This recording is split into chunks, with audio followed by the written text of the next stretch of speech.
Hey yo guys, Toad Terrible here, my name is Michael, and I'm back with some Shadowverse action.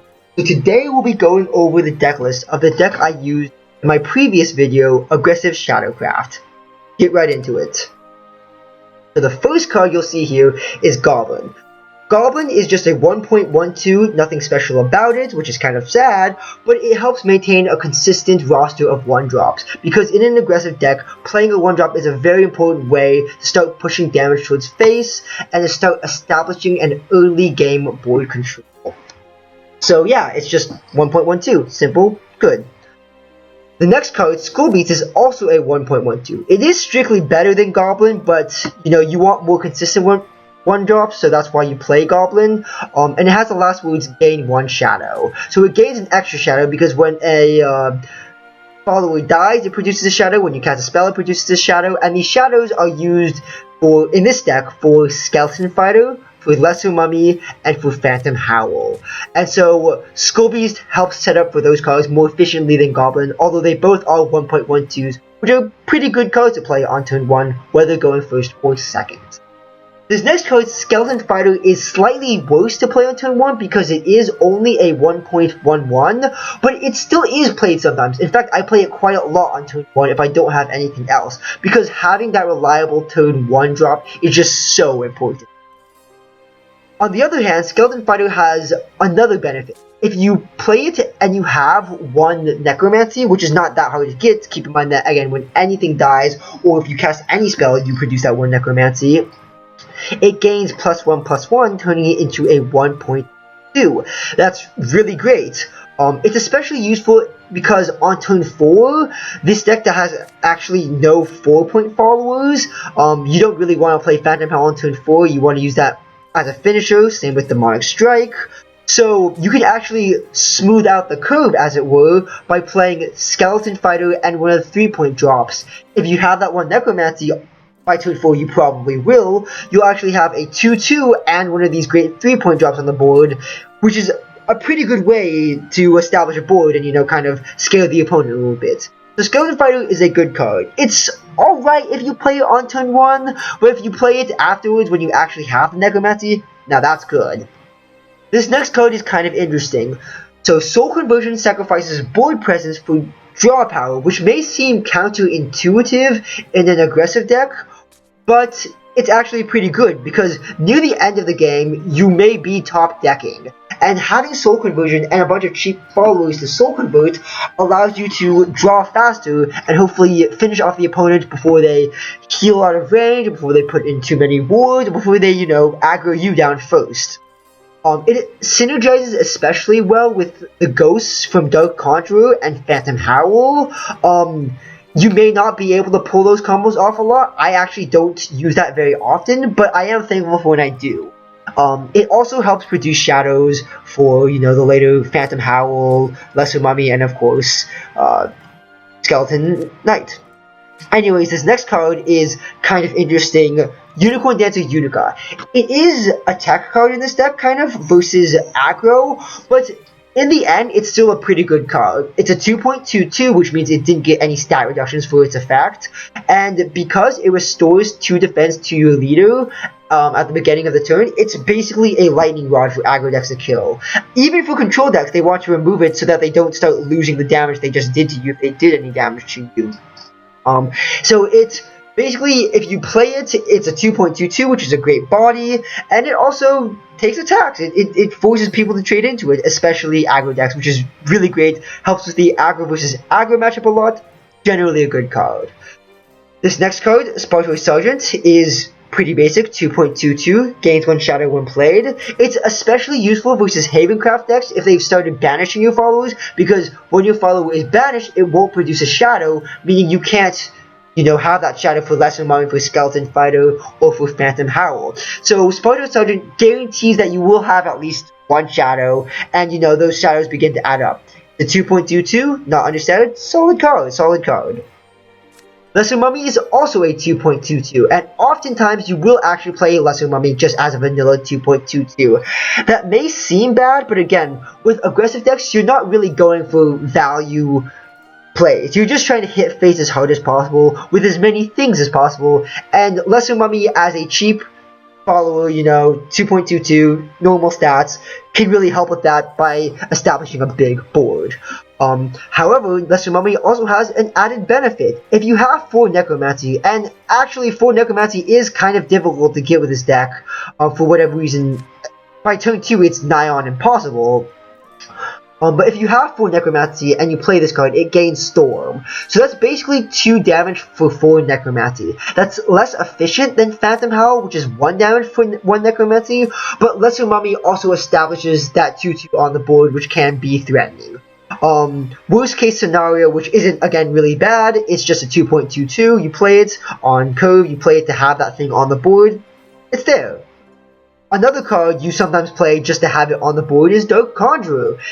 Again, it's a 2.22. It's solid stats, which is great, but Dark Conjurer has an arguably better benefit than Lesser Mummy, actually.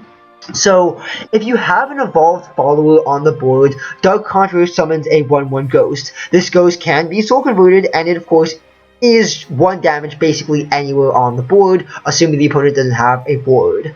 So because this requires an evolved follower, you can only play this on turn 4 and beyond. However, on turn 4 and beyond, that's not necessarily a bad play because, again, this deck is focused around board flooding. For example, you can play Spartory Sergeant, evolve it, play Dark Conjurer, have the 4/4 and the 2/2, and a 1/1 on the board. The 1/1 is temporary, of course, but you can use it for board control, you can do an extra 1 damage to face, do whatever you want. On turn 5, if you win first and you are in desperate need to reclaim board, you can play one of the 3-drops, evolve the 3-drop, play the Dark Conjurer and get the ghost and start fighting back, which is a really great way to do things. So yeah, Dark Conjurer, as with Lesser Mummy, I do often play it as a 2.22, which again isn't badly statted at all, but when it does pull off the ghost summoning, it's just really solid. That 1 damage is really important no matter where it goes. This next card, Rabid Necromancer, is a pretty obvious choice for an aggressive deck because of that great last words effect, deal 2 damage to the enemy leader. This 2 damage is nearly unavoidable. Havencraft can avoid it pretty easily with banishing effects such as Priest of the Cudgel and Blackened Scripture. Occasionally, Runecraft may avoid it with Petrification, but without those, Rabid Necromancer basically is a guaranteed 2 damage to face. As a 3.32, it trades pretty badly against opposing 2.22s, so you should think about clearing those 2/2s instead of going face if you're going to play Rabid Necromancer on that turn, but, it depends on the matchup, it depends on how you want to play it. An important thing to note is that if you evolve Rabid Necromancer but don't attack anything, that is, you don't lose any health on it, it hits 4 defense, which means it cannot be banished by Priest of the Cudgel or Blackened Scripture, which is pretty great. Skeleton Knight, unfortunately, doesn't gain that benefit. Skeleton Knight still gets banished by Priest of the Cudgel even when evolved. But it's still a good card. It is understated, but in the defense rather than the attack stat, which is pretty solid, so it still has that really threatening 3 attack, and why Skeleton Knight is great is that when it dies, it summons a skeleton, and that skeleton is only a 1/1, but even so, it can be evolved, it can hit face, it can help contest board. With this deck, you really want to hold the board a lot, and Skeleton Knight helps that because even when it's been traded into, it helps maintain a board.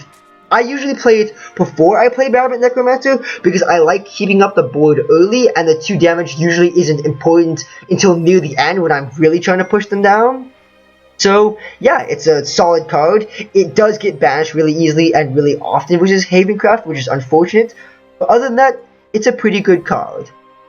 Demonic Strike is straightforward, 4 points, deal 3. A lot of times you may use it on a follower if they have a ward follower like the Pirate from Alwada's Command, if they have a Ancient Elf that you want to hit. Most of the time you will be going face with this because 3 damage to face is often enough to push them over the edge. It is a finisher card much of the time. Drawing this card early on is not really helpful. Playing on turn 4 is usually not very helpful because on turn 4 you actually want to still be establishing a strong board. This card is more to finish off a game. It's still a good card, it's sometimes a dead draw, but you know, you need some of these. Phantom Howl, the kingpin of the deck as it were. Phantom Howl basically trades 1 damage for 1 necromancy, although it does cap at 5 or less if you already have a board. Although if you already have a board, you are potentially dealing more damage anyways because many of these followers have an attack higher than 1. But Phantom Howl is a great way to burst down the enemy. At a minimum, it hits 5 damage if you have 5 necromancy or 5 shadows. 5 shadows is not too hard to come by given the deck. Against Havencraft, you may struggle a bit with that. If you evolve one of the ghosts, it hits 7, and if you use Cerberus' Coco or Mimi, you get the combo, which at 6 mana, with Phantom Howl and 5 shadows, and Cerberus' Coco and Mimi, you can hit 11 damage to face with no previous board. That's one of the reasons to play this deck. It has that massive boost, that massive surprising boost. So the next card is Dance of Death. Dance of Death is a pretty straightforward card. Destroys an enemy follower, deals 2 damage to the enemy leader. Straightforward card, great card to run in any aggro deck. It doesn't really want to be played on turn 5, since on turn 5 you still potentially can establish more board, but it's not a bad card to play on turn 5, because it can get rid of an opposing evolved follower. It deals 2 damage, which is great. It sometimes is that last 2 damage that pushes the opponent over the edge. So yeah, it's good because it does direct damage and it does clear followers. It is a dead draw basically from turns 1 to 4, which is unfortunate, but it happens. This next card, Cerberus. So if Phantom Howl was the kingpin of this deck, Cerberus is definitely the queenpin. It's a great card that gives you what's basically 4 damage for 2 points. It's not exactly 4 damage for 2 points, since Coco means that you have to have a follower on the board first before you can get the 2 damage dealt from that. But Mimi is basically 1 point for 2 damage, which is great. Beyond the combo with Cerberus into Phantom Howl on turns 5 to 6, Cerberus also can be evolved to become a 5/5 on turn 5. And this is really good because a 5/5 just barely manages to break down most turn 4 evolved plays, such as Floral Fencer, such as Wardrobe Raider, and such as Elven Princess Mage, because most of those are 4/5s, but Cerberus, being a 5/5, can trade directly into them. It survives with only 1 health, which is not the best, but the fact that it leaves a 5/1 on the board basically makes your opponent scramble to take it down. The Coco and Mimi can also be used for board control. That's often a judgment call, depending if you want to try and get rid of their wards, if they have a ward follower, or if you just want to go straight face. So yeah, that's the deck. I hope to be able to show you some more games with it in the future. It's a really solid deck. It's carrying me pretty hard in AO. Although it is an aggressive deck, and it may seem like you just hit face all the time, you do have to trade somewhat often, especially versus aggressive decks. And there are some subtleties to this that I hope to show you in the future. Anyways, thanks for watching. Please like and subscribe if you like this video, and I'll see you guys later.